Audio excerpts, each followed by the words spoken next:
Assalamualaikum warahmatullahi wabarakatuh. Waalaikumsalam. Halo kawan Citas, kembali lagi di podcast Citas, menginspirasi melalui cerita dan pendidikan.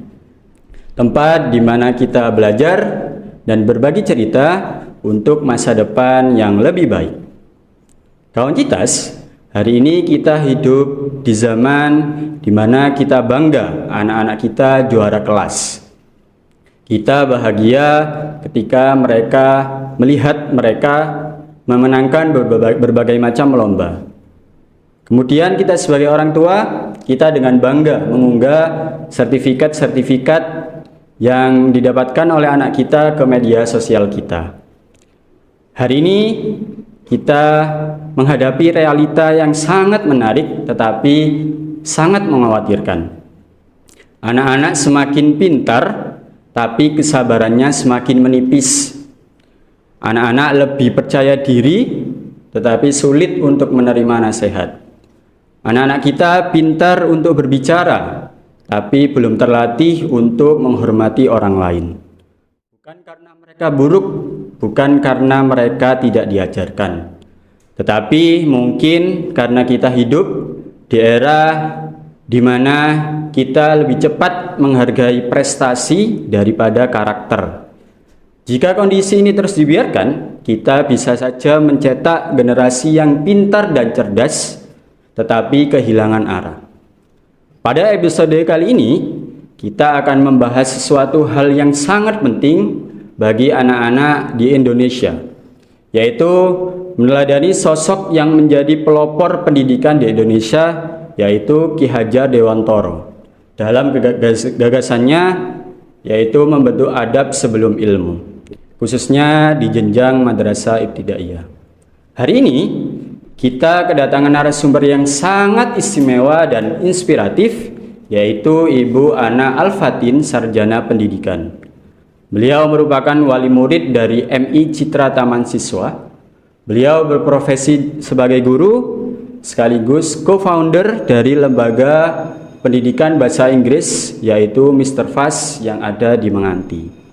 Beliau akan berbagai inspirasi tentang pendidikan karakter di madrasah ibtidaiyah. Langsung kita sapa bersama-sama. Assalamualaikum Ibu Ana. Waalaikumsalam Mbak Bagus. Ya, bagaimana kabarnya hari ini? Alhamdulillah luar biasa. Insya Allah sehat ya, sehat dan bahagia sekali karena bisa bergabung di podcast Citas yang luar biasa ini. Alhamdulillah, semoga perbincangan hari ini akan menambah wawasan baru bagi anak-anak di Indonesia. Amin, nanti kita belajar bareng-bareng ya Pak Bagus ya. Langsung saja nih Bu. Kita sering mendengar istilah adab sebelum ilmu. Bahkan istilah ini banyak dipakai oleh lembaga pendidikan yang lebih mengutamakan karakternya. Iya. Namun banyak orang yang tidak betul-betul paham makna dari adab sebelum ilmu itu apa. Sebenarnya apa sih Bu yang dimaksud adab sebelum ilmu itu, khususnya untuk tingkat madrasah ibtidaiyah? Iya. Sebelumnya saya bercerita sedikit ini ya Pak ya, karena kemarin ada undangan dari Bu Diana. Saya sangat terhormat diundang di acara yang luar biasa ini. Dan ketika beliau memberikan saya temanya tentang adab sebelum ilmu, ini saya rasa cukup berat ya, cukup berat karena mungkin saya bukan salah satu pakarnya. Ini jadi mungkin nanti ini yang saya jelaskan atau ini menurut pendapat saya, menurut pengetahuan saya tentang adab sebelum ilmu, seperti itu. Nanti jadi kita belajar bareng-bareng, kita diskusi bareng-bareng Pak Bagus ya. Jadi mungkin kalau ada yang salah mohon diluruskan seperti itu. Jadi untuk tentang apa yang dimaksud dengan adab sebelum ilmu, kalau menurut saya ini lebih tepatnya itu adab di atas ilmu. Iya, karena emang karena adab itu juga salah satu bagian dari ilmu. Jadi sebelum kita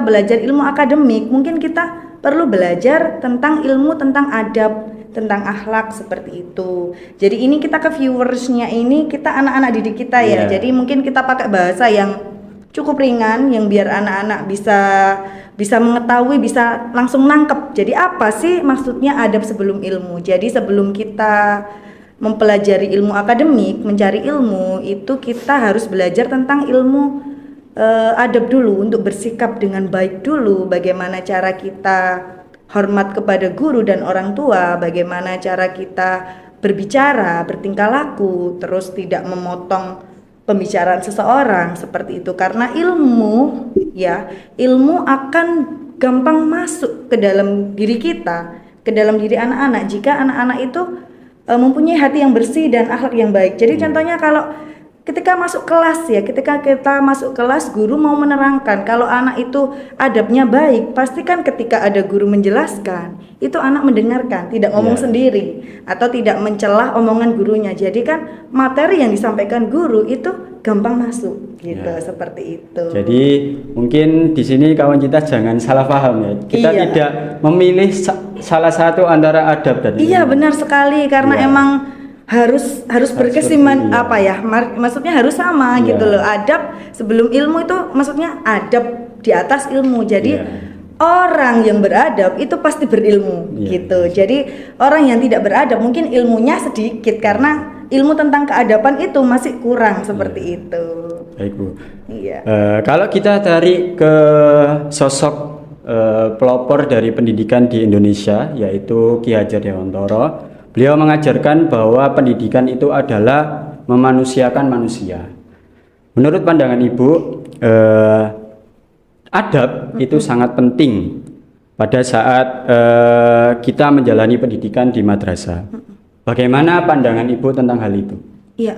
Sebelumnya ini kan kita bahas tentang Bapak Ki Hajar Dewantara, Bapak pahlawan kita, Bapak pendidikan nasional yang sekolahnya nama sekolahnya juga sama dengan nama sekolah kita ini kan, Taman Siswa. Beliau kan mendirikan Taman Siswa di Yogyakarta awalnya dulu untuk memberikan pendidikan yang merata untuk rakyat Indonesia. Jadi yang dimaksud Bapak Ki Hajar Dewantara ini mungkin untuk bahwa pendidikan itu, kita mendidik anak itu bukan hanya tentang mencerdaskan otaknya, bukan hanya mencerdaskan otaknya, tetapi juga menghaluskan budi.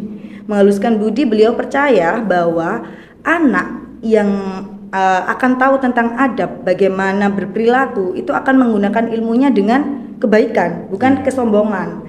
Jadi mungkin kalau adab tidak ditanamkan, itu bisa jadi mereka menyalahgunakan ilmu yang dipunyai. Contohnya tadi yang kayak di kelas kita ketika ada ujian seperti itu, terus anak yang mereka punya ilmu, mereka pinter, tapi ternyata dia membagikan jawaban ke temannya, itu sama juga menyalahgunakan ilmunya karena tidak menghargai aturan yang dibuat oleh gurunya seperti itu. Karena dan menurut saya ini adab ini adalah pondasi anak-anak pembentukan karakter anak-anak dengan baik untuk mengarah ke adab yang baik, tingkah laku yang baik, cara bertutur dengan baik seperti itu. Baik.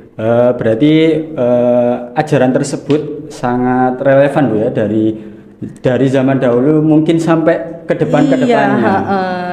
Jadi kalau emang adabnya anak atau karakter anak sudah terbentuk dengan baik waktu masa kecil, jadi mereka sudah terbiasa dibawa di kehidupan selanjutnya.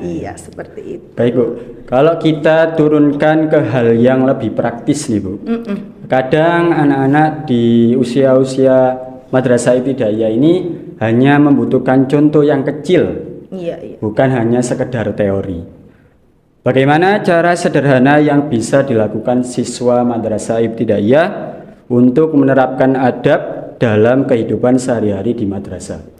Mungkin kalau kita bicara tentang adab, anak-anak masih bingung, apa sih maksudnya adab itu apa sih gitu kan? Itu kan tingkah laku kita, bagaimana cara kita bertingkah laku, dan banyak hal kecil sederhana yang bisa anak lakukan untuk mempelajari ilmu adab itu, yaitu ketika kita bagaimana menghormati guru, menghormati orang tua kita, mengucapkan salam ketika kita bertemu dengan guru, ketika kita bertemu dengan teman, bisa membaca doa sebelum dan sesudah belajar, tidak memotong pembicaraan orang lain, menjaga kebersihan kelas, itu kan salah satunya, dan tidak mengejek, tidak membuli teman, mengucapkan 3 kata ajaib yang sering di sini kan 3 kata ajaib, yaitu berterima kasih, minta maaf, minta tolong, seperti itu. Karena adab itu tidak sulit untuk dipelajari sebenarnya Pak Bagus, tapi adab itu harus dibiasakan. Jadi mungkin untuk anak-anak kita paksa dulu agar terbiasa seperti berarti itu. kuncinya itu konsisten Bu ya. Iya, harus konsisten. Jadi nggak bisa hanya sehari sudah anak-anak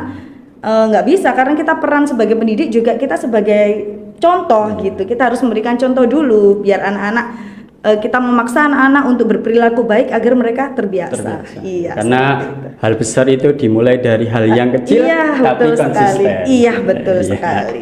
Baik Bu, sebelum masuk ke pertanyaan selanjutnya, saya sedikit bercerita.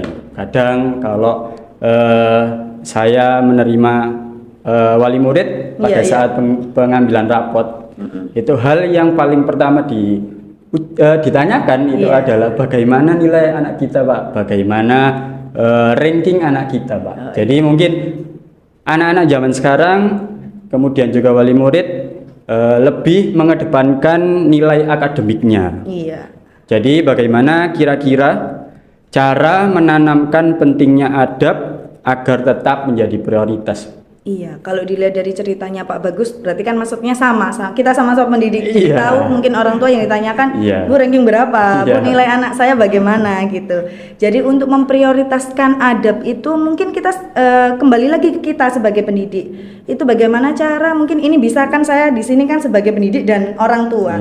Jadi kita tidak hanya mengapresiasi anak yang nilainya tinggi saja, tapi juga kita harus mengapresiasi kepada anak yang sikapnya baik. Mungkin ada reward untuk anak yang punya adab yang baik. Jadi mereka akan tahu, oh berarti tingkah laku ini saya dihargai, tingkah baik saya, perilaku baik saya ini dihargai. Dan mereka akan bangga dengan pencapaian tersebut. Mungkin tidak hanya di nilai akademiknya. Jadi mungkin juga kita sebagai guru dan orang tua menjadi tauladan yang baik. Dan mungkin saran atau mungkin saya rasa juga guru-guru di sini sudah menerapkan semua. Jadi untuk tiap hari mungkin bisa anak-anak diajak untuk merefleksi diri sebelum mereka pulang. Mungkin ada pertanyaan merefleksi diri bagaimana, atau hari ini anak-anak hari ini perilaku baik apa, adab baik apa yang sudah kamu lakukan hari ini di sekolah, seperti itu. Karena agar anak merasa dihargai dan menjadi kebanggaan, yaitu tadi perlu diapresiasi seperti itu.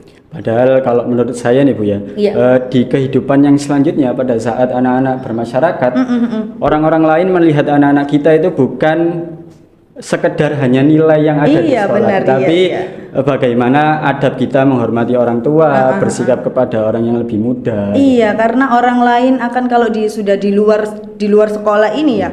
Jadi kalau menilai orang itu dari tingkah lakunya, dari perilakunya, dari adabnya. Jadi saya juga nggak tahu si A ini background pendidikannya seperti apa. Kita kan nggak tahu. Oh ternyata dia matematikanya pinter, tapi kan saya nggak tahu. Tapi karena mungkin dia itu berperilaku dengan baik, memanusiakan manusia, tutur katanya dengan baik. Jadi orang itu sudah menilai, oh si A ini ilmunya baik, dia pinter, seperti itu. Tapi meskipun kita nggak tahu, ternyata rapotnya dulu mungkin kurang bagus, banyak merahnya seperti itu. Tapi mungkin kalau yang di B mungkin adabnya kurang baik, kurang sopan, tutur katanya agak kasar. Mungkin orang akan menilai orang ini mungkin itu ya kasarannya, mungkin ada yang waduh gak tahu sekolah, ada kata seperti itu. Padahal belum tentu si B ini bisa jadi ketika di sekolah dulu rapotnya bagus gitu, karena mungkin adabnya kurang, jadi orang menilainya ilmunya tidak ada gitu. Seperti itu. Baik Bu, selanjutnya kita mengenal ada istilah yang bilang yaitu sekolah mendidik tapi rumah yang menentukan. Menurut Ibu sendiri, apa peran guru dan orang tua dalam membentuk adab anak sejak dini? Iya, peran orang tua dan guru kalau dalam agama kita berarti kan uswatun hasanah, menjadi tauladan yang baik. Iya, jadi kita sebenarnya peran orang tua dan guru itu cukup berat loh Pak Bagus. Kalau mungkin pekerjaan lain ketika kita keluar dari kantor, kita bisa melepaskan identitas pekerjaan kita, seumpama sebagai saya nggak menyebutkan yang lainnya, tapi semuanya guru. Jadi seumpama kita sudah keluar dari sekolah pun kita profesi guru tetap melekat di diri kita, harus diingat gitu. Anak karena kita menjadi tauladan, menjadi contoh. Jadi orang tua menjadi contoh. Mungkin orang tua pun juga seperti itu. Mereka atau kita harus berani untuk ngomong sama anak kita bahwasannya, nak, lihat ayah, lihat ibu untuk bersikap ini, contoh ibu bagaimana bersikap, contoh ayah bagaimana berperilaku, karena kita harus memberikan contoh yang baik. Jadi anak itu punya pandangan, oh aku nyontoh ini loh, gitu loh. Jadi nanti nggak mencontoh hal yang mungkin ya, kita kan sekarang banyak YouTuber, ya mungkin karena orang tua atau guru kurang memberikan edukasi bahwasanya harus mencontoh kita loh, gitu. Jadi nanti takutnya mencontoh yang tidak benar, seperti itu. Apalagi kita tadi yang balik lagi Pak Bagus ya, kita sebagai guru di luar sekolah tetap harus menjaga sikap kita. Apalagi ada sosmed ya sekarang ya. Jadi pasti kan kalau Pak Bagus ini guru muda ya, jadi pasti kan fansnya juga banyak mungkin ya. Anak-anak mencari sosmednya Pak Bagus ini yang mana ya, gitu. Ternyata postingannya kok gini, tidak mencerminkan seorang guru. Jadi kalau kita emang sudah memilih profesi guru itu harus sudah mempunyai tanggung jawab di sekolah maupun di luar sekolah, seperti itu. Iya. Baik Bu, kita juga mengenal semboyan dari Ki Hajar Dewantara, yaitu ing ngarsa sing tulodo, ing madya mangunkarsa tutwuri handayani. Iya. Bagaimana penerapan semboyan ini dalam kehidupan di Madrasah Ibtidaiyah? Iya, balik lagi ini berarti kita sebagai pendidik lagi ini ya. Ing ngarsa sung tulodo, ya, ing madya mangunkarsa tutwuri handayani. Ada 3 peran sebenarnya. Kita ada 3 peran, yaitu ing ngarsa sung tulodo, ketika kita di depan atau awalnya itu kita memberikan contoh yang baik kepada anak-anak didik kita. Terus habis itu ing madya mangunkarsa, ketika terus setelah kita memberikan contoh, kita membersamai anak-anak, memberikan motivasi, memberikan semangat anak-anak untuk melakukan hal yang baru, ya, untuk melakukan perilaku yang baik. Setelah itu, setelah kita sudah memberikan contoh, membersamai anak-anak, kita menjadi tutwuri handayani. Iya, di belakang kita bagian apa yang mendorong, ya, yang mendorong anak-anak, yang mendukung anak-anak agar anak-anak itu bisa berkembang, seperti itu. Ya. Baik, seru sekali obrolan hari ini. Aduh ya. Jadi terakhir ini Bu ya, untuk anak-anak MI mungkin yang sedang mendengarkan podcast ini, apa pesan Ibu untuk para siswa agar bisa menyeimbangkan Ibu antara adab dan ilmu dalam kehidupan mereka? Iya, ilmu dan adab. Ilmu untuk anak-anak didik kita ya, ilmu itu akan membuat kita pintar, ya. Tapi adab itu akan membuat kita mulia, ya. Belajar setinggi-tingginya, tapi jangan lupa untuk tetap rendah hati, tidak sombong, menghormati orang lain, dan selalu berbuat baik. Karena kesuksesan sejatinya itu tidak hanya tentang seberapa tinggi nilai kita, tapi bagaimana cara kita berperilaku terhadap orang lain, bagaimana cara kita bisa bermanfaat untuk orang lain, seperti itu. Baik Bu, obrolan yang sangat seru ini. Alhamdulillah. Terima kasih nanti banyak bisa disambung Ibu. lagi ya Pak Bagus ya, sama-sama. Terima kasih atas penjelasan dan inspirasinya hari ini. Dan juga terima kasih untuk seluruh Sobat Citas yang sudah mendengarkan. Ingat ya kawan Citas, ilmu bisa membuat kita pintar, tetapi adablah yang membuat kita dicintai dan dihargai oleh orang lain. Mari bersama-sama kita meneladani apa yang sudah dipelopori oleh Bapak Pendidikan Indonesia kita, yaitu Ki Hajar Dewantara, bahwa menjadi anak hebat bukan hanya tentang seberapa tinggi nilai yang kita dapatkan, tetapi tentang seberapa baik sikap kita kepada orang lain. Karena pada akhirnya bukan hanya apa yang kita ketahui yang akan dikenang oleh orang, tetapi bagaimana cara kita untuk bersikap dan memberi kebaikan kepada sesama. Terima kasih Bu atas waktunya dan inspirasi. Semoga jenengan diberikan kesehatan, diberikan rezeki yang lancar, supaya bisa terus untuk menginspirasi orang banyak. Doa yang sama buat Pak Bagus ya. Terima kasih juga kepada kawan Citas yang sudah menyimak. Saya Pak Bagus pamit undur diri. Sampai jumpa di episode berikutnya. Podcast Citas, menginspirasi melalui cerita dan pendidikan. Wassalamualaikum warahmatullahi wabarakatuh.